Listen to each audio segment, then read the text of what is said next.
Before we get started with the rest of this course, I wanted to kind of show you how I set up my workspace and what workspace I use. You do not have to use the same workspace that I use, but just kind of showing you the one that I'm going to be using throughout the class.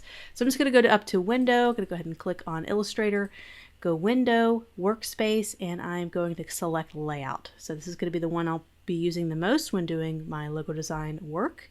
So I have Layout selected, and then we also want to make sure we reset our workspace. So we go down to Workspace and we are going to go down to Reset Layout, and it's going to go back to whatever is the default space setting for that.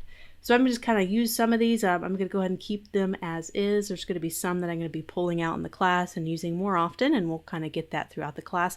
But I just want to take a few minutes, kind of get our board set up, our workspace set up, so we have very similar layouts so you're not confused about certain windows.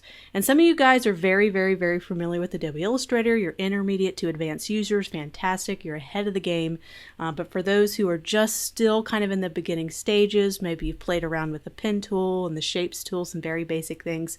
If there's ever a window option panel that you don't have available, you can always call that up by going up to Window and making sure you click on the one that maybe I'm referring to. So just if you don't see one on the right and we're talking about the Appearance panel, just go to Window, go ahead and load Appearance, and you can stack these however you'd like.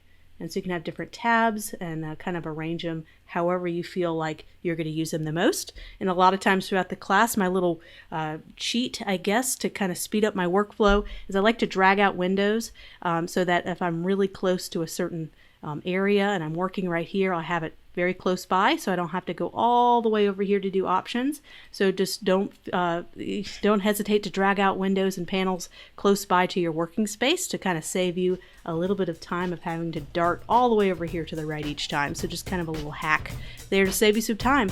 So now that we have our workspace set up, let's go ahead and get started with some kind of intermediate to beginner tools that I'm going to be using a lot when I'm creating logos together. So let's get started.